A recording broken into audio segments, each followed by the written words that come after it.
Yo, yo, yo, yo, yo, yo, yo, yo, yo. Yo, yo. What up, home slice? How you doing, homie? I'm good. How is your? Good, fam, good. Exhausted, exhausted. It's been a long, long, long day. And I ain't over yet. I'm exhausted. Don't do that to me. I'm tired. It's been long, but like Does I'm that here. mean I get to win an argument today? Nah. That's Nah? not how it works. Uh, Nah, you know what I'm saying? There's levels to this. There's levels to I this. keep hoping, like maybe when you're like super tired, maybe I'll be like, Yo, peoples. Yo, peoples. What's up, my peoples? What's up, everybody in here? Yeah, there's levels to this, you know what I'm saying? So exhausted or not exhausted, I don't know. You gotta cope. You know what I'm saying? You've been watching that Michael Jordan documentary? Have you watching that Michael Jordan documentary? no, man, You I'm watch not that? convinced There's yet. there's levels. When you start watching that documentary, Uh, there's levels to all of this. You know okay, what I'm saying? okay. There's Soon levels. there'll be like, the Ethard documentary. Nah, this is the third doc. We're recording it right now. We're doing it right now. This is it. This is The ongoing dance. the ongoing. Jesus Christ. Yo, my man never stopped dancing. I swear he's still dancing. Yo, he will not stop moving. Like I said, and there's no music. My man's just dancing. Like he's just out here. No one cares. Yeah. Uh, So, hmm. Ethard, why are we here? That's a good question. We keep coming back every week, and I don't even know why. Okay, all right, look, I do the intros. Listen, OS9, Open Seminar 9. We are here. This is what we're here for. It's what we do every week. We had eight of them by now, so everybody knows exactly what's going on. Right? Yeah, nah. We all know what we're here for. We're all here to get that kind of like that education. You know, we're all here to get that new education, you know? That schooling. That next generation education. This is what we do. Ain't no standard our schooling out here. These are open seminars every week, but a brand new one. You already know how this works. New topic, new subjects, new things to figure out. We just kick education the way nobody else does. That's the difference. That's what we're here for, fam. Like, you just don't get vibes like you do here. That's what I'm saying. It's education for who, though, Ethard? But hey, for the next generation. Bars. You see, you know when man's got bars like just ready. My man's just got bars ready. Yo, it's education for who though? For the next generation. Bars just be ready, bro. Like they just be hanging. Bars just be set. You know what I'm saying? Ain't no stress out here. We know how this works. God damn it. This is what we do. But no, I'll be honest with you, I'm exhausted. So like I'll be honest with you, I could talk, but I don't really know why we're here. Well, I mean, are you in doubt, Ethard? You see, this is why somebody needs to Do you feel I might have to go and doubt? I might have to go and dig up Mark. I thought he was buried. What happened? He's buried, but like, you could reanimate him. Frankenstein is a thing. It sounds to me like you're in doubt, Ethard. All right, stop it. Yes, okay, all right, look, let's not do this. Topic is, I'm not doing this with you. I'm too tired. I am not doing this with you today. This is not what we are doing. We are not playing games today. I'm way too tired. Yeah, no. This is not what we are doing. Listen, I know it's bank holiday Monday, obviously. So everybody's chilling. We still here working because we don't stop. So, that's just how it be. But in any case, doubt. Yes, that is the topic. That's the subject matter. That's what we're talking about. I will say this. For all my exhaustion and for all my fatigue, I've got energy enough in me to say this much. Let me just say this much. Let me get this out. Just so everybody's aware of Wagwan, right? Let me just say this. I put a post up. Well, post goes up. All right? Post goes up, and there's a poll on the post. And the poll is real straightforward. To doubt or not to doubt, is it ever really helpful, right? That's our question. That's what we're asking. Is it ever helpful in the slightest for us to doubt? Like, whatever the hell. I'm guessing everybody said yes. Fam, everyone. Like, all of you. I mean, hey, it's not so crowded right now, but all of you. Like, everyone was like, hey. We doubt all the time, 24 hours a day. That's what we do. We just doubt stuff. 7 days a week. That's how we live our lives. I mean, I see the value to some extent. All right. I'm going to say this, though. I'm just going to float this, and I'm going to leave it there. I ain't going to mention it again. You go ahead and introduce this, because I'm way too tired for all this bullshit. But I'm going to say this. Day one, that poll goes up. And on day one, when that poll goes up, we had consensus across the board, right? Except female consensus. That's interesting. I'm not saying anything with that information. I'm not adding any more details to that information. You can make it out what you will. I already got beasted out for the last time I mentioned females. I'm not doing this again. But But I'm just saying to you, don't roll your eyes. I got beasted out when females were mentioned the last time. Like, No, but I wonder if there are like historical. I don't wonder. I suspect there are historical relevance for this. for what? Why? Why women would tend to be in doubt more than Man, men. I'm not saying. Listen, you could chop it up all you want, do your thing, figure it out. I am not getting into this game. I got into my trouble. I'm not doing this again. We mentioned women.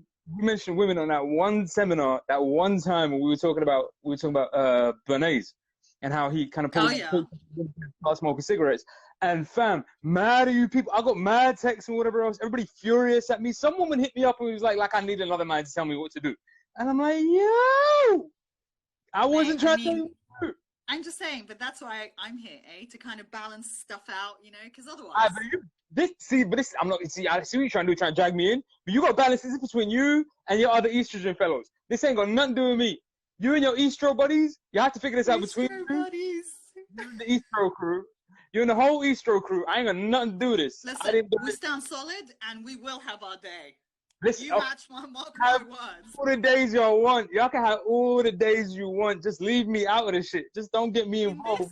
There is no doubt. No. Only certainty. All the days y'all want. Y'all can have all the days you want. I know how that works. Birds of a feather flock to vagina. I know how that works. All right. I'm sorry. I was wondering whether you'd have the balls to say that, and apparently you do. All right. Listen, I'm tired. I'm tired. What do you want from me? I'm exhausted. I'm tired. Quotes get funny. What do you want from my life? Like, come on, man. I mean, like, leave me alone. Birds of a feather flock to leave it. Don't say it twice. Listen, I didn't even say it's the movie line. I didn't even do the thing. That's not even me, fam. It's a quote. Like, you could blame whoever is it, Ryan Reynolds. I didn't do that. That's my man's fault. Oh yeah, it was. Yeah. Come on, man. Put it on a good-looking white guy. And oh god, now I just lost that demographic. Look at that. Damn, I'm on a roll. All right, Doubt. Yeah, save me. Save me. Save me. Save you. Okay, so it's doubt, and I guess the originator of this is Descartes. And can I just say, actually, so I read Meditations because I started out with the belief, like, as I started reading Meditations, I was like, yeah, I want to be justified in this belief, because an element of doubt, I think, is helpful to question things. It's logical, yeah? I was saying mathematics, you can work it this way and you can work it backwards.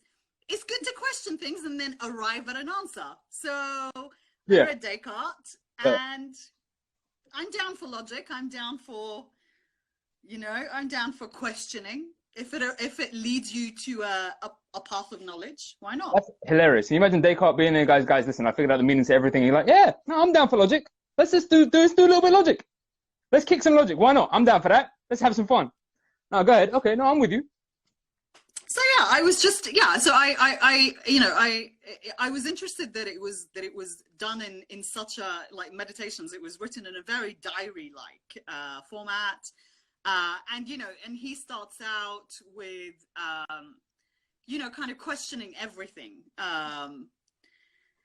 in order to arrive at some certainty. But I mean, the point of it is it raises the idea of doubt, and I'm still wondering, and to the votes, to the value of the votes.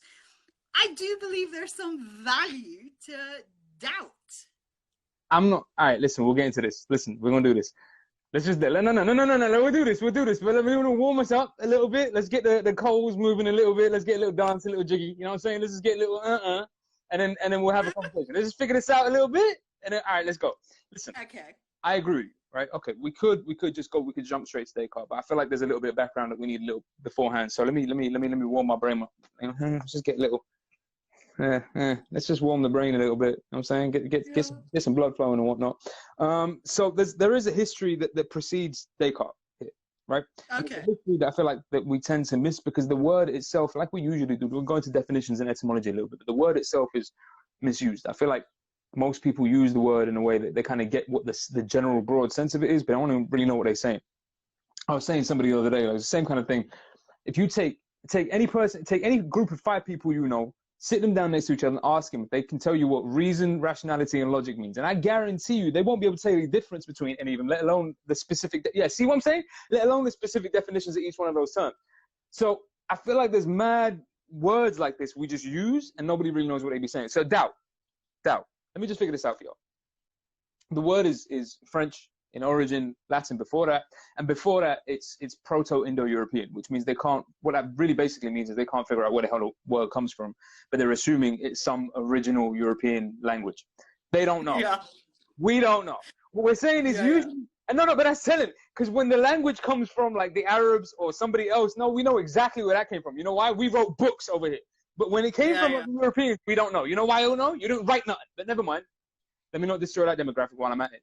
Anyway, I'm on a roll. I don't know, mate. You're tired and you're like, killing. I'm on a roll. Like, I'm just destroying the audience left, right, and center. But there's no one left on this live by the end of this. It's my fault. But it's cool. I'm on a roll. Anyway, so the point is, etymologically, there is a meaning to the word, right? So it comes from this, as I say, the theory is it comes from this Proto-Indo-European language, whereby doubt gets broken up into these two terms. So you've got duo and habio. Duo meaning two, and habio meaning to have. It's the infinitive to have. Okay, that makes sense. Doubt breaks down into these two original terms, duo and habio. That's why the B is still in there. You get duo and habio, which means having two, to have two things. To be in doubt, therefore, basically breaks down to the argument that what you are is caught between two minds. That's what doubt is. Doubt in what the word means, in the meaning of the word, is the idea of oneself being caught in two minds, right? Now, on that note, on the idea of being caught in two minds, let me just do a little thing real quick, right? Let me just do a little thing real quick. Let me just set the work out, do a little thing real quick, just so we know what's going on out here, so we understand the moves. There's a phrase. I don't want to say a phrase. There's a quote. I'm gonna just kick it. It's the Haga quote. No, it's the Haga quote, right? So we'll pay our respects, bro. So it is bad when one thing becomes two. One should not look for anything else. And it's the same for anything that's called away. It's that idea. What I want us to take away from this is it's bad when one thing becomes two. I ain't gonna break this down too much because we're gonna come back to this like a barrel. Don't worry. We rewind this. I'll come back. We'll get back around to it. But I just want us to keep that in our heads, and the notion or the idea that it's never a good thing, at least as far as this is concerned, it's never a good thing when any one thing becomes two things. Doubt is that sensation or that particular sentiment, that particular feeling when you're sitting there and you're caught between two things. You have made two of what otherwise would have been one. Before there were two, there was nothing, and then suddenly there's two things, now you're stuck. That's what that means. That's what that's from. That's what that's about. But I'll give you that. It's not kind of how we use it today. Okay. That's not how it means, what it means today. And there is like this kind of like, I don't know, sense that it's a rational thing. Makes sense for me to doubt stuff. Why wouldn't I doubt stuff if I'm trying to figure stuff out? That's kind of what we do. No.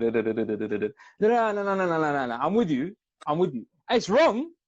Let me just make this clear. All of you on the chat. Can I just say, like, it comes naturally though, like to us thinking beings, go down Descartes' line. Us thinking beings, it comes naturally to us, right? To question. No, it don't. No, listen, to question comes naturally to you. To doubt is something else completely. That's not the same thing. Questioning something, you've got one thing in your mind, I'm trying to figure out what that thing is. If I'm doubting something, I'm caught between two minds. So I've got like, I don't know which way, it could be this, it could be that, and I'm not sure which one of those two ideas it could be. That's doubt. It could be this, but I could be wrong, and I'm caught between those two possibilities. I'm not saying it's wrong inherently. I will in a minute.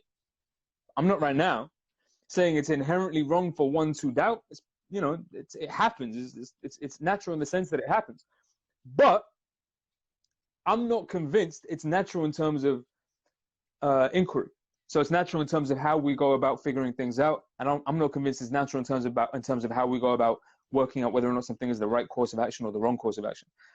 Beginning that inquiry from doubt in particular, I'm going to end up, you're going to find out in a second. Beginning from there, you can't really get anywhere. Like it skews the whole inquiry. everything that follows, everything that proceeds from an inquiry beginning with doubt is skewed. So you're going to end up in the wrong place, invariably, inevitably. I see you looking like I don't know what you're saying. That's cool. But listen.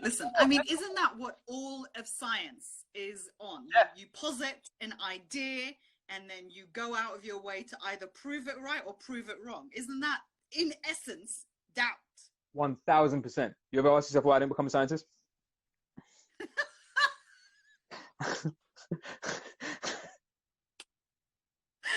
Oh, okay.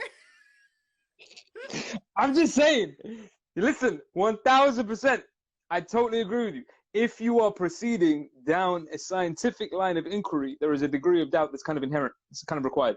In fact, there's a degree of two-mindedness. So you're saying in philosophy it's different, though? I'm saying in life. In life. I'm saying in fucking life. Like, I'm saying that science is a subcategory of life. Let's get this right the right way around, right? Science is a subcategory. There's life first, and then we figure out science. Let's get that the right way around. I'm saying in life, in average everyday life, nah. Okay, fair. But I don't blame you, because, nor do I blame anybody else, because this ain't any of our fault. This is the Enlightenment. The Enlightenment. Apparently, the period of time when Europe got clever. Again, I am not going to keep... Stop it! Stop egging me on. I am not going to bash my audience anymore. Stop it. You egging me on. You're making me want to do this shit. But I'm just saying, that's what it was. That's the Enlightenment. It was apparently that period of time when Europe got smart. I don't know. I wasn't there. I'm just saying they claim that's when they got smart and shit. I was debatable. But still, that's the claim. Cool. And it is Descartes. It is Descartes, right? It is. So you were right to bring him up in the first place. You were right to go there in the first place. It is absolutely Descartes. He is generally considered to be the godfather of Western philosophy. All right. So I'm not like just name dropping for the sake of name dropping. It's René Descartes, for the love of God, right? So anybody who doesn't know who the fuck René Descartes is, let me just break this down. Just make it real simple. In fact, I feel like there's a story about some dreams or some shit that like we'll get into in a minute, but something. But the point is, Descartes, we're talking about... Can we mention the obvious 5 words that will help everybody realize who he is? Oh, it's because you think everybody knows what those 5 words are. Come on, the famous... You think... Now do it! Think, do it! Therefore I am. You think, therefore you is, yeah? I is, yeah, that's like the modern version. No, that's what it is. I think, therefore I is. That's the famous one. Like everybody quotes it. Like maybe not realizing that it's Descartes, but you know that's a hopefully. No, listen. You are ever the optimist. That's cool. You feel like mad people know what that is. I feel like if you go outside right now and declare, "I think, therefore I am," somebody in your vicinity is going to declare you a genius. They're going to ask you to write a book. They're gonna ask you to write a book, you're gonna publish the shit, and then like 20 years time, ain't no kids who remember Descartes be like, yo, you ever heard of this like Missy girl? Yo, she broke shit down like a motherfucker. Yo, she said this shit was mad deep. She was like, yo, I think, and that's how I know I be, homie. Like I be, cause she be thinking. Oh my days. It was like, yo, she broke my mind. René Descartes walks into a McDonald's and orders fries and a vanilla shake. The kid behind the counter asks, "Would you like anything else with that, Mr. Descartes?" Descartes replies, "I think not," and disappears. I know she be thinking that's you see the vibes. You see the vibes. It's clever. Yeah, so... No, listen. René Descartes was a French quote unquote philosopher. He was a mathematician first and foremost, right? I feel like that's important for us to know this. He wasn't a philosopher first. He was a mathematician first and foremost. His father was a mathematician. He went through a whole bunch of shit when he was a young kid. Mother died young, whatever man stresses. But the point is, he was well known. He had a good reputation. He had a wealthy father. He had a very intelligent, mathematically intelligent father. Everything was calm. And, you know, that's all good. That was all cool, right? And he did some, listen, I don't want to discredit, my man did like incredible work with respect to mathematics. Like René Descartes' work with respect to maths is not a joke. Like that's some serious stuff. Like in the mathematical world, he's still referred to, still cited today. Like when no one's saying that, like, you know, there's nothing there. But his thing was real simple, or at least he said it was. Pause. But real simple. The idea is, he says, well, if everything around me is subject to doubt, if everything around me is subject to doubt, that is to say, if I can doubt everything, then that leaves the philosopher in a really difficult position. Because ideally, the philosopher would be able to find at least one thing that's certain, that's beyond question, upon which you can lay the foundations of an entire philosophical edifice, right? You can construct a whole philosophical argument, but on the basis of that one anchoring point, right? Like if I could find that, the famous phrase, if I could find the anchoring point for the earth, I'd be able to lift the whole thing with one lever, right? It's the Archimedean. Yeah, I remember. Yeah. Right? Archimedean joke. I could lift the whole earth with one lever if I could find an anchoring point somewhere. In principle, that's kind of the idea, right? So what he's trying to do philosophically is arrive at this like anchoring point. He wants to arrive at this point of certainty from which he can build everything else. So what he's saying is, all right, look, let's do this. There's a real simple point. Let's just start off with this. I know my senses can be deceived. Sometimes I'm wrong. Sometimes I'm right. So let's just make it real simple. Anything I can doubt, I will doubt. What Descartes discovered was both startling and insanely frustrating. He couldn't actually prove a fucking thing. Never mind how much sense this makes. But the argument is, anything I can doubt, right, I will doubt. So he says that he's resolving to seek no knowledge other than that which could be found in myself or else in the great book of the world. For anybody who isn't already aware, the great book of the world means the Bible, right? These philosophers are all Christians. I don't want to tell you, but it's not a bad thing. I'm just saying, because that's the one great book of the world. I'm like, I don't get carried away, bro. Like mad people saying they got the great book of the world. You get so stressed out. Anyway, the point is, so this is his, it's true though. This is his thing. He wants to make sure this is the case, and then he lays down rules for this. So he says, here's his first most important rule in terms of what it is that he's trying to achieve, right? So he says, never to accept anything for true which I did not know to be such, which is to say, carefully to avoid precipitancy and prejudice, and to comprise nothing more in my judgment than what was presented to my mind so clearly and distinctly as to exclude all ground of doubt. I read like a motherfucker. I'm just saying, this shit sounds like I explain that. Myself. Who cares? It sounded great, bro. Like, come on, why are you messing it up? No. It sounded fire. Like, it sounded like I knew something. I sounded real smart for like a good 5 minutes there. Here you come. Like, what does that mean? I don't know. It sounds good. That's to be doubted. All right. Okay. Nah, you need to leave. You need to leave. I feel like we're gonna do this like the whole session. Like it's doubt. Nah, you need to leave. That's up for questioning. He said it could be doubtful. Nah, seriously, I'm gonna just hang up. We don't even need to keep this going.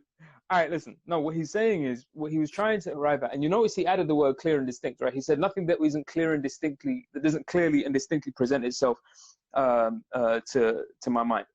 He adds the phrase clear and distinct for a very, very important reason. It's because he knows he's wrong, but he just can't admit it. But what he says is, but what he's basically saying is, I'm going to accept nothing for true unless it comes to my mind as being beyond the shadow of a doubt true.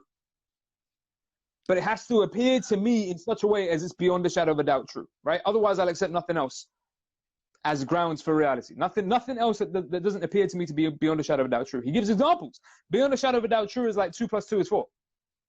It's beyond the shadow of a doubt true, right? As far as he's concerned, modern American mathematics would dispute this question. It's a big number. Big number. A very big number. Bigger number than that. Big league number. A huge number. A very significant number. A very, very high number. I'm just saying. I'm just saying. Modern American mathematics, up for debate, bro. I'm just saying. I don't know that 2 + 2 is 4 if I'm doing mathematics in New York. I'm just saying, we don't know. Is it 4? Is it Trump? Who knows nowadays, right? There are facts, there are alternative facts, there are numbers and there are alternative numbers. Who the fuck knows? But what I mean is... yeah, alternative facts. That old, yeah. What I mean is, as far as Descartes is concerned, the argument is that 2 + 2 is 4. It's a clear and distinct thing to him. So what he says is, unless an idea appears to me as clearly and as distinctly as that one does, I won't accept it as true. That's the standard. That's the standard he's setting for what he considers to be things that qualify as true. I have to be able to determine that they are clearly and distinctly arrived at my mind, and on that basis I can then say this is or this is not true, right? So let me just say this. There's 3 things in principle three principal things that we need to worry about, right? Three issues, real simple, three principal things that, as far as he's concerned, he's trying to get across. One, that, which is to say the pursuit of certainty. That's what he's trying to get at. That's the whole endeavor. And he says certainty. I'm using that word because he used that word. Like, I am a philosopher, for fuck's sake. Like, I'm not being, like, lazy with this shit. Like, he says certainty, so we say certainty. What he's saying is he's looking for something certain, beyond doubt. No questions open or whatever else is definitely the case. That kind of thing. That's what he's after. All right? Bet. Cool. So he wants to know for certain. All right, that's pursuit number one. The second thing he wants to get across is what you mentioned already, the introduction of the cogito. Okay? Introduction of the cogito is what you had said beforehand, the idea that I think, therefore I am, that is to say, and let me just explain this, that is to say that is my one point of certainty, right? So the first thing is the pursuit of certainty. The second thing is the arrival at the one thing that he says is certain, which is I think, therefore I am. That's the one certainty. That one certainty needs to be guaranteed. Because if I'm the only one that's thinking, and I'm the only one confirming that I am as a consequence of my thinking, I can't be trusted to confirm whether or not that's right. Because it's me. That would be like a really, really unobjective, non-clinical analysis. Like it's not peer-reviewed, fam. No one peer-reviewed whether or not you is. You just is. You're just saying you is. No one peer-reviewed it. No one checked if you is. You just out here. I know I is the homie. How do I know you is? Well, because I thought it. But that's just you thinking it. So what he says is, it's very possible that he's being deceived even in that. Let's say he could be being deceived that he is thinking. Right. Possible. So what he says is, all right, what we need is a guarantor. That's say some way of guaranteeing that thinking qualifies as existing. And the way he does this is to say, well, it has to be clear and distinct. That my thinking, it has to be clear and distinct that my thinking means that I am, and it's clear and distinct. Why? Because God gave me the capacity for clear and distinct ideas. So God is my epistemic guarantor. Let's say God is the guarantor of my knowing shit. That's how I know shit, because God said so. So let's not bullshit. Let's just be 100% clear about how this happens. My man starts off, pursuit of certainty. Let's really doubt everything. Let's try and figure everything out. Like, what is this and what isn't it? And how do I know? And how do I not know? Blah, blah, blah, blah. Let's start there, really, really in this kind of sincere pursuit of certainty. Really, let's go through doubt. We start here. We move on to, oh, no, I'm fucking certain of one thing. You know what I'm certain of? I'm thinking deep. He gets that to that point, and then it's like, yeah, but what if I'm not thinking? Like, what if I told myself, shit, if I'm me and I'm the one that's got to check if I'm thinking? Yeah, this could be a problem. But I can see could that. you argue that the fact of thinking? Well, that's what he's saying. That's what he's saying. That's his whole argument. The fact of thinking can't be disputed, and it's true across all humans, yeah? No, but that's his whole argument. What he says is that so long as that there is a fact of thinking, there is therefore a fact of a thing. And the fact of a thing is evidence of a thingness. So we don't need to verify it. It happens. Okay, who's thinking? If we're the ones doing the thinking, how do we know that it's even thinking? Yeah, evidently. If we're the ones doing the thinking, how do we know that it qualifies as thinking? Like, it doesn't necessarily qualify as thought. It may not even qualify as a thing. Fam, if it's possible for me to be a figment of my own imagination, all of this shit is up in the air. What are you talking about? How would I even know that I am eyeing right now? Like, how would I know that a thought is a thought is a thought? If it's all possibly made up, what the fuck? You watch The Matrix. This isn't real. What is real? If all of it. Listen, I understand Keanu Reeves looked like he wasn't getting any of it at the time. I understand. And he was the character we're empathizing with, so we all felt the way we all got confused because he's got that kind of like semi-Lebanese like look on his face. I caught you. He got that semi-Lebanese look on his face, and it's like, you know, he don't really know what's going on at the time. So, you know, maybe that's what it is. But what I'm saying is for Descartes, it becomes clear. If it's possible for me to be deceived, it's possible for me to be deceived about being deceived. Let's say it's very possible for me to be deceived that I'm thinking at all. Like, what if this isn't thought? What if this isn't what I think thinking is? What if this isn't thinking? What if this is just whatever? Like, what if I'm being told to think what it is that I'm thinking? So I need a guarantor. That's to say, my thoughts have to be clear and distinct before I can consider them to qualify as thoughts. And a clear and distinct thought would therefore be 2 + 2 is 4. That's a clear and distinct thought. And so far as that's a clear and distinct thought, I can qualify that as a truthful thought, therefore it's the case. So a clear and distinct thought is I think, therefore I am, or he seems to think it is a clear and distinct thought, but fine, whatever, we go with that. And then he says, when it gets a little complicated, that the guarantor for that is God.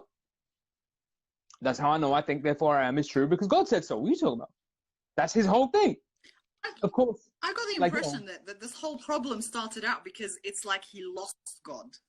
Like he's trying to separate himself from God. Like I even thought that reading the meditations that poor Descartes was suffering some kind of like separation anxiety, you know, and like having to deal with it. Mon Dieu!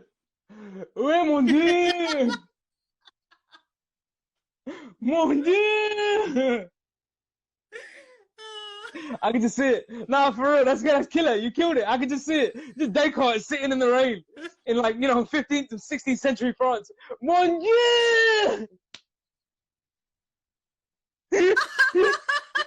Fam, yo, how nerdy is this shit? How are we making jokes about Rene Descartes and genuinely pissing ourselves? Like, fam, mad nerdy. But I'm just saying, so nerdy, bro. Like, this shit ain't be funny. But, like, the idea that my man's just sitting there, this whole thing is born of the fact my man's just sitting like, mon Dieu! Like, nah, come on, man. That can't be it, bro. Nah, I can't let that go. All right, cool. But no. It did. You know where it started, though. You know where it started. You know the dream story? Yeah. Tell me the dream story. I know you know the dream story. Tell me the dream story. Why am I the only one telling the story out here? Dream story? Why am I the only one telling the dream story out here? I don't know if I'm dreaming or if I'm awake. No, fam, the 3 dreams. Never mind. I don't know, actually. I tell the dream story. Look at you. I read the meditations. I tell the dream story. God damn it. I got mad stories up in this bitch. Listen, the dream story. Descartes is in the middle of military service. And November 10th, the night of November 10th, November 11th, morning of, right? So this is late at night, November 10th. He's on military service. It's really, really cold outside. I can't remember where the fuck he's supposed to be. But my man decides to dash off. He's with his boy. He dashes off and he goes to, his boy says he locks himself in a room with an oven. It's not an oven. It sounds like he's like trying to put his head in it. Now it really sounds like he's got this kind of existential crisis. Like, look at it. That's what I'm saying. Now it really sounds like he just went, yo, give me an oven. That's it. C'est fini. C'est fini. C'est fini. J'ai fatigué. Like, it's just done, fam. No. So he goes into a room with like one of those, like, you know, I don't know if it's some old ass type stove, you know, those like brickwork stoves used to be built into the corner of a house, whatever. The point is, he goes into one of those, lights it up, gets the room warm, yada yada. He's up all night, and then he has these dreams. He says he falls asleep at some point, but he thinks he has like some kind of prophecy or some kind of something. He attributes it to God. He has 3 dreams in particular, and he says these 3 dreams are what led him to the philosophical and spiritual revelation. The spiritual revelation. My man declares a spiritual revelation, which is, God has told me that I must apply the method of mathematics to philosophy. Yeah? It's that evil. That kind of like ASMR evil. But that's it. So what he says is, God tells him in a dream, I have to apply the principles of mathematics to philosophy. In principle, it sounds like some bullshit, and in fact, it ends up being some bullshit, but that's something else. We'll get to that. But the point is, that's his thing. So in a manner of speaking, you're not wrong. You're not entirely wrong. It is kind of like a search for God, in part because he stole half of his shit from Blaise Pascal, but that's another thing. But the point is, that's another thing. Like, he stole his shit from left, right, and center. You know, there's like a Japanese haiku that talks about this stuff too. Never mind. Anyway, the point is, so he is kind of like doing this search for God. He is kind of like lost in this bit of space. He's looking for some kind of certainty, some kind of theistic confirmation, what have you. Fine. But it doesn't make no sense. I mean, isn't that like it makes sense at the time that it came in, right? It's the I don't know, the rationalist era. Like, you know, I read this other book that suggests that, you know, it's the kind of the separation of the inside with the outside. Kind of, you almost feel like Descartes trying to reconcile this subjective objective nonsense, right? And so he I can see the logic of him saying, okay, well, if I applied mathematics, things would make sense again. How? Wait, what was this that you read that made it sound like he was trying to combine the subjective and the objective? The guy came up with the two things. He divided them. No, yeah, I get that. No, what I'm saying is I understood that, he was trying to reconcile the outside with the inside, the external world with the internal world. Yeah. I see what you mean. Well, yeah, I see what you're saying. And there is there's a way that you could say that that's what he's trying to do, but what he ends up doing is divorcing them, like separating them so definitively that doubt suddenly makes a lot of sense, and it's why we ended up doing this today. But we'll get into this. So it don't make no sense because, all right, so he's got this argument. This is how he ends up guaranteeing the argument for God. This is how he ends up cementing the whole argument altogether. And this is why doubt, as far as he's concerned, makes a whole bunch of sense, right? Because he cements it in this one particular point. So what he says is, well, I have a clear and distinct idea of God. So that God must be true. Because I have a clear and distinct idea of God. So God must be true. Like, I'm not saying I necessarily agree with this, but that's what he's talking about. Right? I have a clear and distinct idea of God, so it must be the case that God is true. Because if I have clear and distinct ideas, only clear and distinct ideas are true because they're beyond a shadow of a doubt. My idea of God is clear and distinct, so it must be the case that there is such a thing as God. Now, wait for the fun part. Ain't over yet. You think this is already funny. It turns into some real shits and giggles in a second.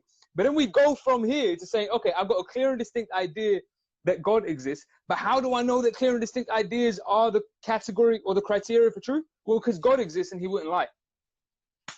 God does not make mistakes. You're telling me that God's existence is established by the clear and distinct ideas of God, right? But the truth of a clear and distinct idea is guaranteed by God? Religion has actually convinced people that there's an invisible man living in the sky who watches everything you do every minute of every day. And the invisible man has a special list of 10 things he does not want you to do. And if you do any of these 10 things, he has a special place full of fire and smoke and burning and torture and anguish where he will send you to live and suffer and burn and choke and scream and cry forever and ever till the end of time. But he loves you. Fam, like, come on, man. It don't make no sense. But he knows it doesn't make any sense. He knows it doesn't make any sense. He knows that there's a slight hand being played here, but he don't want to say it. It's the same thing, and you're right in terms of his argument in favor of God. My whole point is this pursuit of certainty or this pursuit of doubt by means of God. Sorry, this pursuit of God or pursuit of certainty by means of doubt don't make no sense. But it's the same. Watch, I'm gonna piss mad people off here. It's the same with the religious definitions of God. We talked about this a little bit last week in the previous seminar, and the seminar before that when we talked about Nietzsche and whatever else, ressentiment and all that other stuff. If anybody feels away, fam, go back and watch seminar 8 or seminar 7. You late for class. I don't know why you're getting mad at me. I didn't even take register. You turned up 35 minutes into the session, and now you want to get pissed off at the professor because he ain't tell you some shit. You missed last week's homework task, and now you want to get all stressy because I'm saying something about the church. Would you get the fuck out of my class? Sorry, I'm having flashbacks. I'm tired. Look, I'm here. Carry on. I'm tired. I'm having flashbacks. Life is hard. I've been doing this shit for a long time. I'm tired. All right, I don't know what to tell you. But listen, this is what I'm saying. So yeah, of course, there's this. As far as I'm concerned, there's a similar problem in the regular everyday conception of God, in the religious, let's say, the religious conception of God. Let me explain. Hey, you know what time it is? You wanna know what time it is? You wanna know what time it is? Story time! Fucking story time. Hey guys, have I told you about... Check this out. So I've got a story from childhood. Okay. It's funny as fuck. So I was like 10 years old or so. And we ain't gonna deep here. We're not getting into like a whole emotional back and forth or what have you. We over this. We don't doubt over here. All right? So ain't no doubts over here. Y'all are all confused. Ain't no doubts over here. All I'm saying is I was 10 years old. I was diagnosed with something that was supposed to kill me. It's cool. It clearly didn't kill me. I'm still right here. But that's partly because, like, come on. But the point is, you thought you were going to stop this? No, the point is, I knew this. But the doctors were doubtful, the priest was doubtful. Mad people confused. Here's me walking around like, bro, you can't stop this. But never mind. The point is, So I was diagnosed with something that was supposed to, like, X me and shit. I was supposed to ghost me and all that kind of stuff. Ain't happened, but whatever. Now, but listen, I'm like 10 years old. And my mother was like, mom's is like, you know how she is. Mother's like, doesn't really care about religion, doesn't really care about who you follow and who you don't follow. She don't care. If you believe in God, you believe in God. It's all the same thing. So she takes her 10-year-old boy to a church, knowing that we Muslims, but who cares? But she takes her 10-year-old boy to a church, and we sit in, like, and then she starts bawling her eyes out because she's praying to God for some kind of forgiveness and, like, let my son live. I don't know if that was necessarily a good idea because it worked out and I'm still here, but I don't know if that worked out for everybody. You know what I'm saying? Like, your Monday evenings would be quieter. Yeah, we're kind of suffering this a bit. This is what I'm trying to say. Like, your Monday evenings would be significantly quieter if that shit got pulled off. I'm just saying, when we pray for shit, we don't really calculate the whole, like, cost of what's happening. Like, you got to figure out, is this really what I want, though? Is this really necessary? Anyway, the point is, so I survived, right? But I got stressed. I remember this particular incident, this particular church, and this particular priest, because I got really stressed the fuck out. Like, this was the root of my getting angry at religion, like, when I was young. This was my, like, rebellious fuck religion type phase when I was, like, 10 all the way up to, like, 18, 19, all based on this one incident, right? Because we go see a priest. Here's my mother in, like, tears. You know what mom's like. She's in tears and whatever else and on her knees and all that kind of stuff because her boy is about to die. I eventually turn to the priest. I'm not crying because I'm 10. I'm confused as fuck. I don't know what the fuck's going on. I was born 10 years ago, then y'all are saying, like, he going somewhere. Like, what are you talking about? Everywhere I go, y'all usually take me. So if I'm going on my own, why? Like, can, like, chaperones, y'all ain't, like, worried about, like, bad people? You told me not to talk to strangers. Now you let me go somewhere on my own. I'm just saying, this seems weird to me. So I'm confused as fuck. I wasn't like, whatever. So, let me go talk to the priest. So I go to the priest. I'm like, yo, homie. I didn't call him homie. But I was like, yo, homie. I should have called him homie. Honestly, I was 10 years old. I should have pulled on him. I'm like, yo, what you got on my 40, homie? But no, I didn't. Yeah. Every Christian on this live just left. All of them. Like, I'm sorry, man. I ain't mean it in no disrespectful way. I'm tired, fam. That's what I'm saying. I ain't slept. Anyway, so here we go. My man's standing right there. So I looked at him. I was like, homie, help me out over here for a second. He comes over. I make it sound like I'm going to buy some cigarettes off him. I was like, yo, come here. So I was like, yo, come here for a second. So he comes here. I was like, bro, here's what I don't understand. How could any God that all of us ought to be praying to, we all sat here praying, presumably, to this point, how could any God permit this level of suffering? Like, I'm not talking about me. I don't know what's happening to me. I'm confused as fuck, right? What I'm worried about is how could any God permit her suffering like that? Like, that's my mother. Like, you can't, that just doesn't seem right to me. Like, why would you do that to somebody? Like, she's been through enough, she going through enough, and then you need to make her suffer over this bullshit. And I was like, I felt away. So I was like, I was mad in the church, and I was looking for some kind of solace, some kind of something. My man just looks at me and he's like, listen, you have to have faith, my son. I bet that's not helping. Now, I bet I'm with you, but that's kind of my whole fucking point. I have doubts. Yeah. I have fucking doubts, you dickhead. No, I know. But you should have faith, my son. No, I know I should. You see how you said should? Because I don't. That's my point. Fix it. You can't just be like, have faith. If I had faith, I wouldn't have that. What the fuck? You're not helping. You're not helping.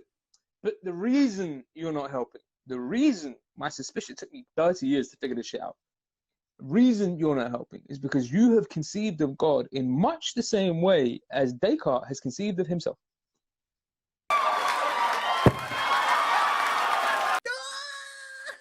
That's one of those, like, hat drop, just give it a second moments. That's one of those, like, yo, shit, my man's saying some deep shit moments. That's one of those, like, yo. What? That's one of those, like, yo, how he this fly and know this much moments. That's one of those, like, I'm just saying. It's one of those moments. It's just one of those, like, yo, take it a second. That there was a moment when we were like, oh, let's empathize with this guy. Now I'm like, you know what? No. Oh, because you missed the first few minutes of the seminar, fam. I saw that poll. I ain't trying to empathize with none of y'all. I saw that poll, you doubtful motherfuckers. I'm just saying, all of you sitting here like, oh my God, is the live going to start? Is the seminar going to start? Isn't it? I doubt it. I don't know. I'm like, all right. You see what I'm saying? That's stressing yourselves out all day long. Listen, listen. What I'm saying is real simple thing. What I'm getting at is this idea that for as far it took me 30 years to figure out, but as far as I could tell, Descartes, the conception of God that priest was carrying at the time. Let's say the priest had conceived of God in much the same way as Descartes had conceived himself, and that conception, inherent in that conception, was the dualism that rationalizes or normalizes doubt. And that's what I'm saying is going on. There's a certain dualism inherent in what he's doing, and that's what normalizes doubt as a rational method. And it's not fucking normal. It's not. Okay. On condition that you think of yourself as like two separate entities or two separate beings or what have you, but it's just not, it's not normal.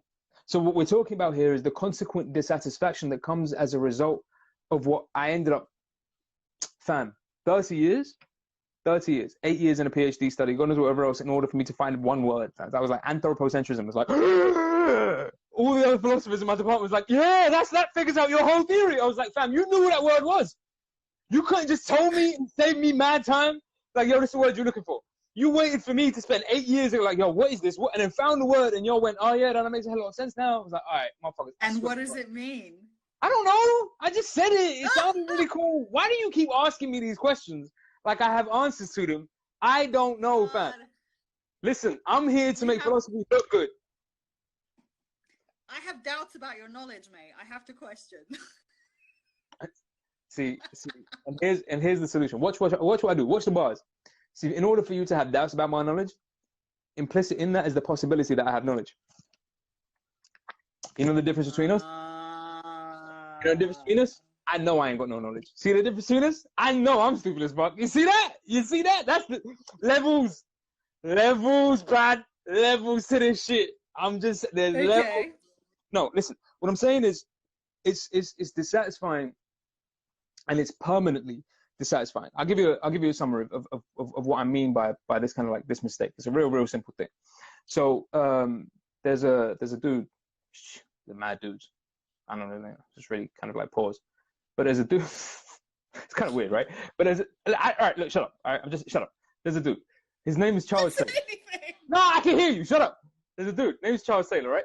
Charles Taylor says that what happened is this. He says what was seen as the proper procedures of rational thought were read into the very constitution of the mind and made part of its very structure.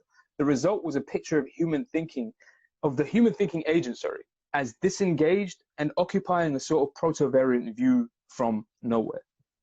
Like, just think about this for a second. The idea that what's going on is that you've read the procedures of rational thinking into the structure of your fucking mind. And that's, I see.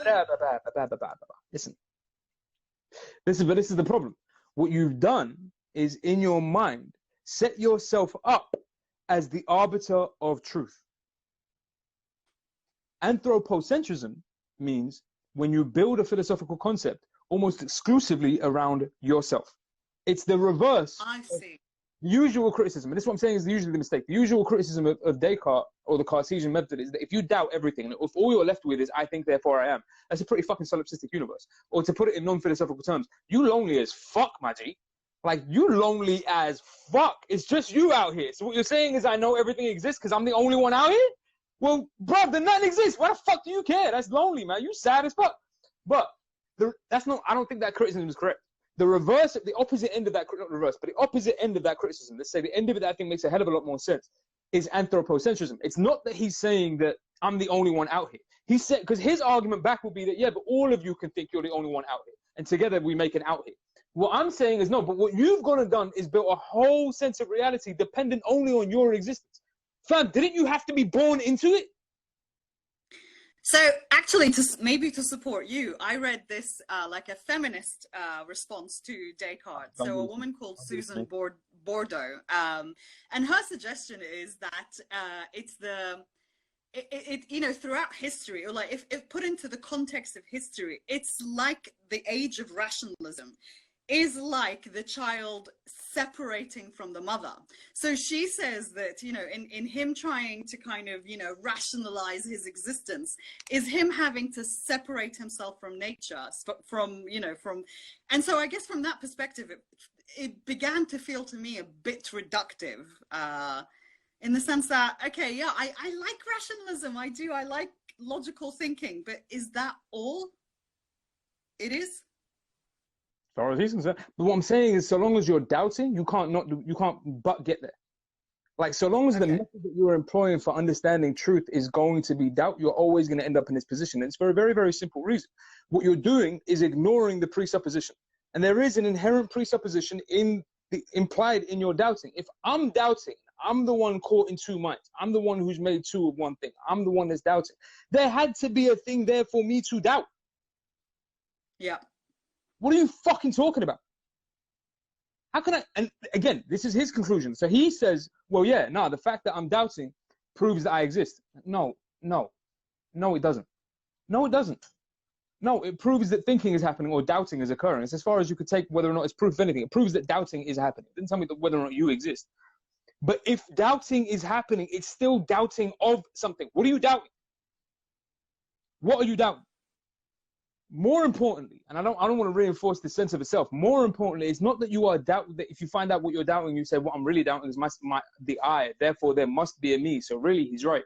Nah, what I'm saying is there's a context in which you exist. That is to say, there is a world or a universe or an environment or a material reality, or whatever you want to call it. But there is a context in which there is an I. That is to say, there is a reality sufficient to carry an I and to permit thoughts such as, "I wonder if I fucking exist."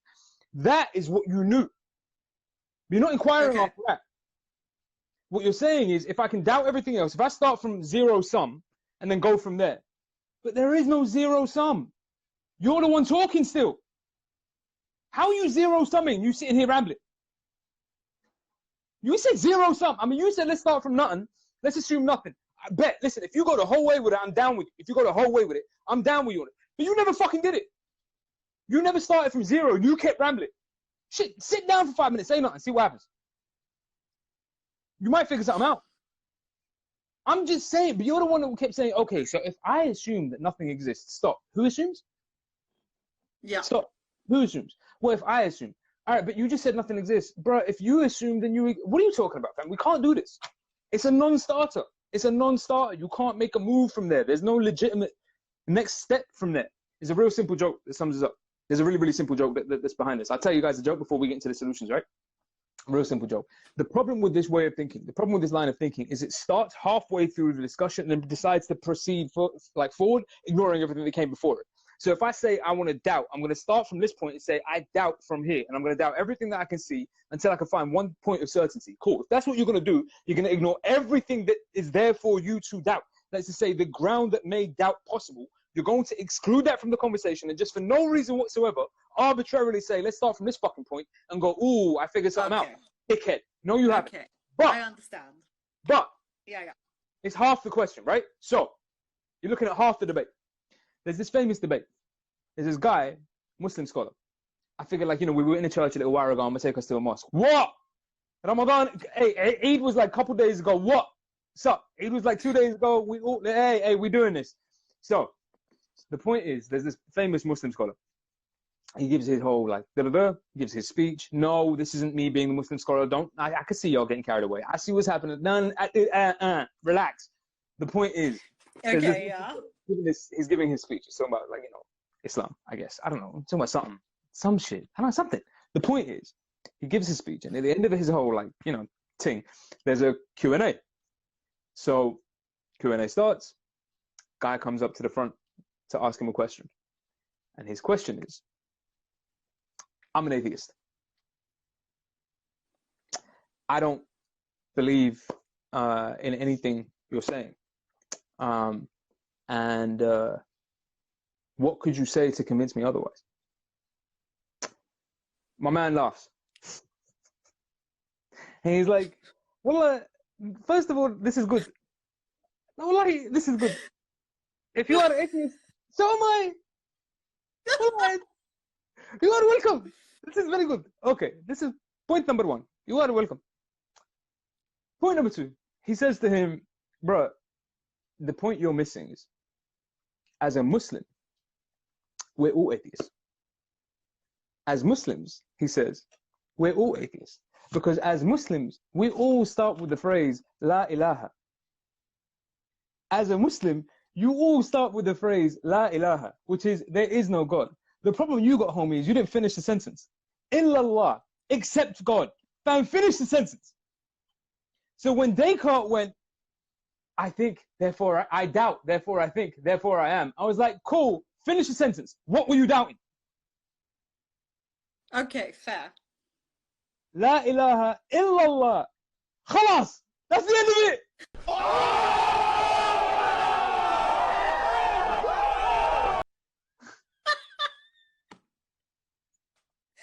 That's where I go.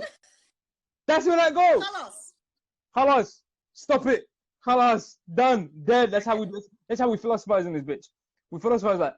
That's what we do. Khalas. Khalas philosophy, fam. It's like philosophy. Khalas. Philosophy. Khalas. What? It's over. Philosophy. Khalas. But that's what I'm saying.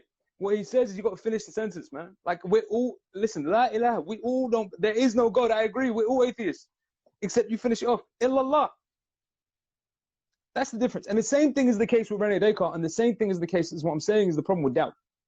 Let's say there's nothing inherently wrong with the practice of the feeling of doubt. That is to say, to feel Okay. doubt. It's perfectly normal. Of course you feel doubts. Things are doubtful out here. Shit's questionable. I don't blame you. You're supposed to feel a doubt. But a doubt is a sensation about a thing I know. It is not uncertainty about something. You see the difference? I had to know it to doubt it. I have to say that I feel, because I mean, that's the problem with doubt. It makes you feel You ever doubted a stranger? You doubt your friends and family, like, man. but You doubt the people you know. because you Like know them. It's true. I know, I don't doubt what I don't know it. I don't know it. That's so true. You can only doubt what yourself. Fam, why you come here, bro? That's what we do. Come on now. Week in, week out. I even get tired in this bitch. No sleep. I'm on 2 hours like a motherfucker. I'm still kicking knowledge. What? Khalas. Leave me alone, man. I'm done. This is my evening. I'm finished. Khalas. No, don't do that. Listen, don't do that. No, but don't do that, because the motherfuckers will pick it up and then they start like tagging it around, and before you know, I look like that Islamic like guy grooming people on here talking about La ilaha. Let's not do that. Let's not do all that. No. Yeah, So what I'm saying is, we won't go there. what I'm arguing, what I'm really trying to get at, it's real simple. For Heidegger, he had a simple idea, or a simple comparison, right? As a human, Heidegger's characterization, of human beings was as what he called Dasein. We'll get into this in a minute. I'm gonna finish this off, but Heidegger's characterization of human beings is as Dasein, right? As Dasein translating literally to their being. Literally, that's what Da means there, and Sein means being. So it's their being. His argument is really, really simple. That as a their being, which is what you are as a human being, you always already know of your there-ness. That's what you are. You begin from there, fam. You are always already knowing that. Everything that comes after the fact, like doubts, which come after the fact, everything that comes after that comes fucking after that. Okay. But you can't confuse the categories into thinking that the thoughts that proceeded following my knowledge of, or my understanding, I should say, knowledge of Descartes, but the thoughts that proceed from my understanding of existence do not carry the same weight or the same value as my understanding of existence. These are the thoughts that came from me after the fact. But my knowledge of it is something else entirely. That I understand that existence is what it is, and that I understand that I am a being within it, that's something unto itself. What comes afterwards is science. That's afterwards, man. That's all after the fact thinking. Okay. That's how you plumb, bruv. Like, that's how you do mathematics and shit. Like, go do the add shit up, fam. Go do your thing. Go weigh something for me. Like, you know, I need to weigh something for me. Do your thing. Like, all right, now I sound like I'm asking for something. But I'm just saying, you know what I'm saying? Do your thing. But, like, that's after the fact. Philosophically speaking, as far as philosophically speaking is concerned, let's say, as far as our understanding of being is concerned, it comes from something you know intuitively. That's why you could doubt it. It don't make no sense for you to be like, okay, so if none of this is real, all right, what if none of what is real? You know, this, Yeah, I don't fair. know. You said none of it is real. You keep saying this and then saying none of it is real. Which one you want? Yep, fair. So nah, on your goddamn poll, Do I doubt? Is it ever helpful? No, homie, it ain't helpful. No, get out my back. No. Okay, damn it. All right. But we're coming back. Listen. We're coming back. Part 2, we switching shit up. So part 2, I want to hear some. I want to hear some movie. I want to hear some movie. I want Missy's movies. This is what we're gonna do. We got. Hey, listen. Mark's been buried. Mark's quotables have been buried. I want Missy's movies. I want some movie quotes. Is what we're after here. I want some doubtful. And I've got an amazing one. I want to feel the pain of doubt. You know what I'm saying? I want to feel that pain in movies. I want like an M. Night Shyamalan type level pain of doubt. You know what I'm saying? No. All right. Listen. So here's what we're gonna do. We're gonna summarize, but we'll get to that in a second. But I want to hear your quotes, and I want to hear your movie references, fam. I know there's mad doubt in movies, bro. Give me something, Missy movies, man. Give me some movie references. The singular most important movie to this subject is the movie that is called, lo and behold, Doubt. For love of God. Philip Seymour Hoffman and Meryl Streep, and my God, you know, watching it back, I was like, I love that film. Now, I'll be honest with you, I love that film. I do love that film. So that's a great movie. Like, and it starts. So the character is Philip Seymour Hoffman plays Father Flynn, and the movie literally starts with this sermon. What do you do when you're not sure? That's the topic of my sermon today. Last year, when President Kennedy was assassinated, who among us did not experience the most profound disorientation? Despair. Which way? What now? What do I say to my kids? What do I tell myself? There was a time of people sitting together, bound together by a common feeling of hopelessness. But think of that. Your bond with your fellow being was your despair. It was a public experience. It was awful. But we were in it together. How much worse is it then for the lone man, the lone woman, stricken by a private calamity? No one knows I'm sick. No one knows I've lost my last real friend. No one knows I've done something wrong. Imagine the isolation. You see the world as through a window. On one side of the glass, happy, untroubled people, and on the other side, you.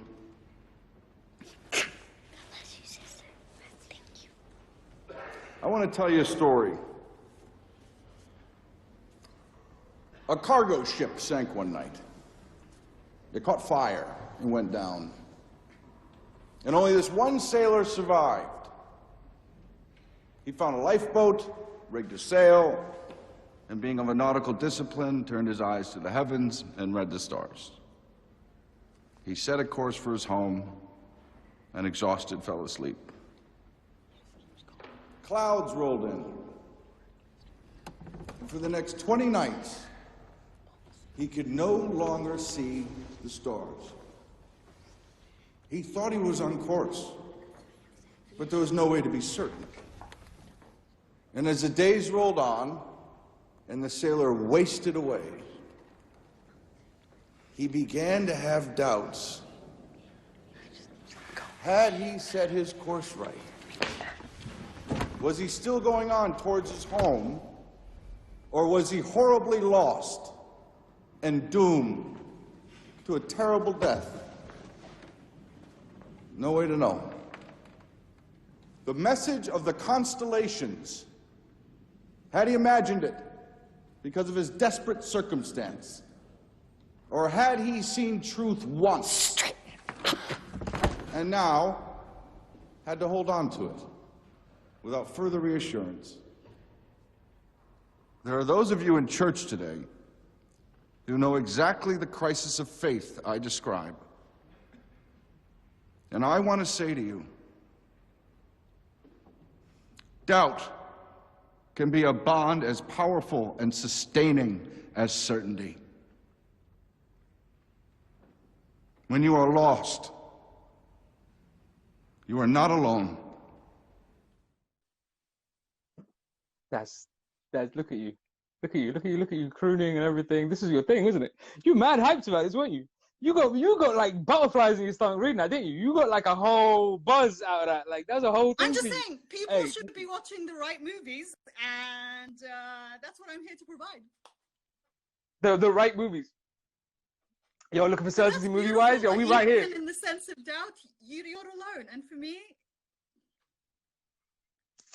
Well, I'm with you. No, I'm with you. But this is what I'm saying. To sum up what we have been saying leading up to this, I've got one for you. Hey, look, I got one for you. I see what you're trying to do. I see you trying to move in on my jokes, on my stories. It's cool, fam. It's all right. No. This ain't over yet. I got one for you. I see you moving in on my jokes. I see you moving on my stories. I'm gonna go ahead and take my space back. I'm gonna outquote you. Watch this shit. Watch this shit. Watch this shit. Watch me outquote you like a motherfucker. Check this out. If there are basically two separate entities, subject and object, that occur side by side, the question of how contact is possible between the thinking subject and the independently existing object remains an insoluble problem, even if you grant that the subject somehow bestows the form or the meaning on the objects. Because the question remains, how can there be truth if it is conceived of as correspondence between our thoughts and the outside world? In other words, what guarantees the objectivity of your bullshit subjective impressions? All right, I added bullshit. I was wondering. I might have added bullshit. But you gotta tell the truth. It sounds better when you add the bullshit. Like, it don't really sound too right until you add the bullshit. And then when you add the bullshit, you're like, oh, that's some bullshit. You're like, oh, I see what's going on. That's some bullshit. That's what it is. But that's the argument. No, but the argument is it's the same thing I'm saying about Descartes. It's the same mistake that I'm saying. And that's what I'm saying is the problem with doubt, is it's divorcing. In the sense that it divides your mind in two. It keeps your mind as though, and once you believe it, that is say, you begin your inquiry from that position, you start to assume that you've got these two options. You don't. You don't. There's one option. It's one world. You're one person in one place. It's one thing. I don't know why you turn this into two things. It's just like there's mad shit happening in the world, but you need to calm down. The second you do this, that's to say, the second you remove yourself from the world that you exist in other words, the second you abstract yourself from the contextualizing matrix of your existence. Yeah, you come back for part 2 for a reason. Yeah, shit gets deep in part 2. Oh, look what just happened. But that's what I'm saying. The second one abstracts the self from the contextualizing matrix of their reality, that self exists in isolation and therefore has no rationalization. The only remit then, only thing you can go to then is doubt, because you only relate to everything else by virtue of negativity, like by the negative. Right. I am not this, I am not this, I am not this, I am not this, I am not that. So I start doubting everything. And it gives me a sense of myself to do so. But in so doing, and this is the key point I want to turn our heads to, in so doing, this is where I finish this off. This is a mistake that we end up making. You shift the question. You shift, and this is what you were talking about, the Enlightenment period. The question is shifted from what is true to what can I be certain? Uh-huh. See that shift? Yeah. From what, the philosopher, from what is true to of what can I be certain? And the result of that is that the I is now elevated to the point that you had otherwise held God to. You are the arbiter. You are. It's on your shoulders to determine what is and is not true. And insofar as you walk around thinking you're a you, distinct from the rest of the environment because you're the one determining what is and isn't true, how the fuck were you ever going to know? You walk around doubting everything, never connected to anything, wondering how the hell you popped up into this universe, but you want to be the one that decides that what truth is. How? Fair. How the fuck? You see what I'm saying? It don't make no sense. No, but it's that shifting of the self from an entity amongst others, from a phenomenon amongst others, from a being that shares isness. See why I said you is? A being that shares isness with all others, with the totality of beings. Let's say a being that shares isness within the totality. You shift the conversation and the perspective from that to one of your abstracted view from nowhere, God's eye perspective on the rest of the universe, and you're the one that dictates what is and isn't true. That's some bullshit. It's why I don't like Dawkins. It's why I don't like Descartes. It's why I don't like any one of these philosophers that start with a D. They're all dickheads. This is what's going on. Y'all get the fuck off my life. I'm a tired motherfucker. It's been a long day. I want to go home. One final question then, just to help resolve this. If you're saying we all feel doubt, and you're saying it's perfectly normal. How should we comport ourselves in that moment why you of do that? doubt? Why you do that? Why you do What's that? the course of action? Why you do that? Because we will Why you do feel that? doubt. Give it to us, and then and then we'd be like, bye bye. But yeah, give me this help. Remind yourself of the thing that brought you here. That's to say, remind oneself of the context and the world that contains you, that brought you here in the first place. You can doubt. Ain't nothing wrong with it. You're going to feel doubt and what have you. The problem only becomes when you start to believe it. Okay.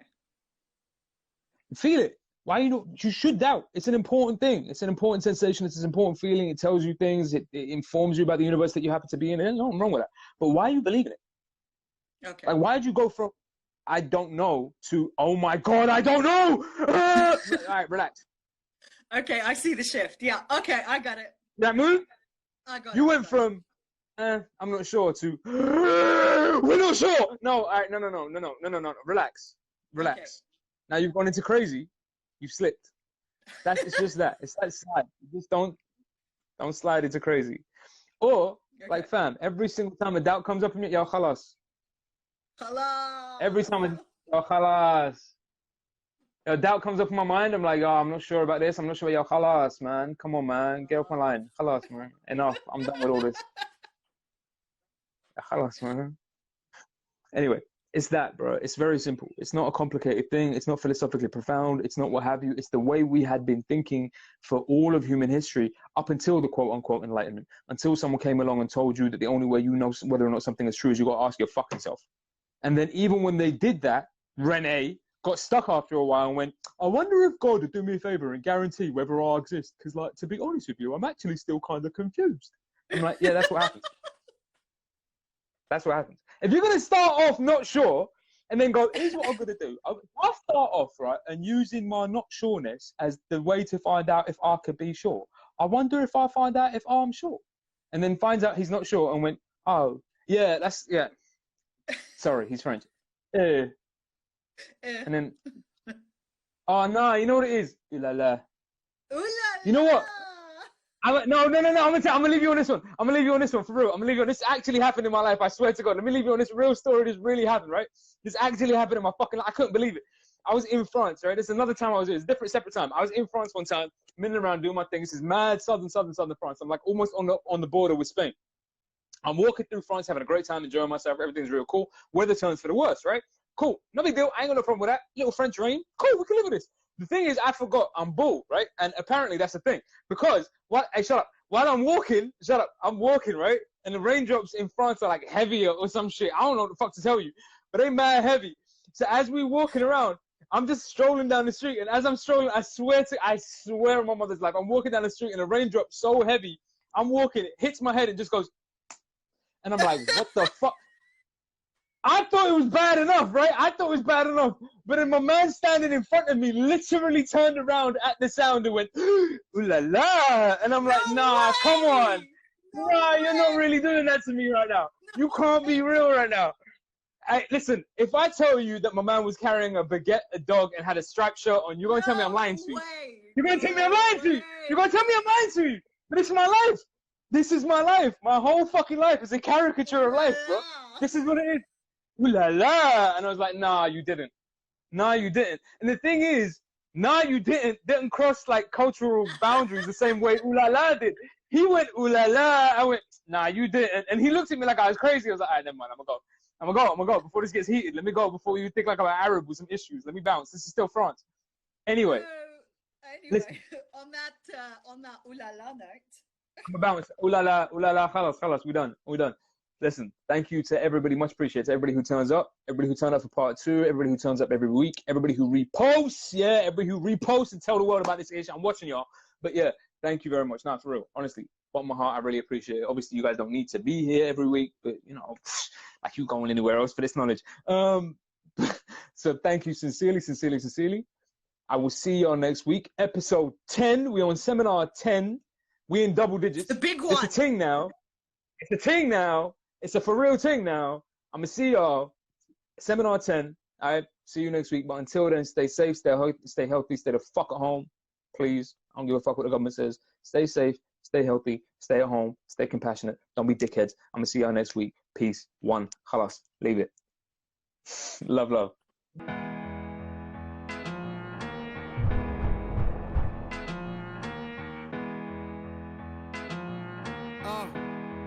Hey. Ooh la la, ah wee wee. Ooh la la, ah wee wee. Hey. Ooh la la, ah wee wee. Hey. Ooh la la, ah wee wee. Ooh la la, ah wee wee. Ooh la la, ah wee wee. Ooh la la, ah wee wee.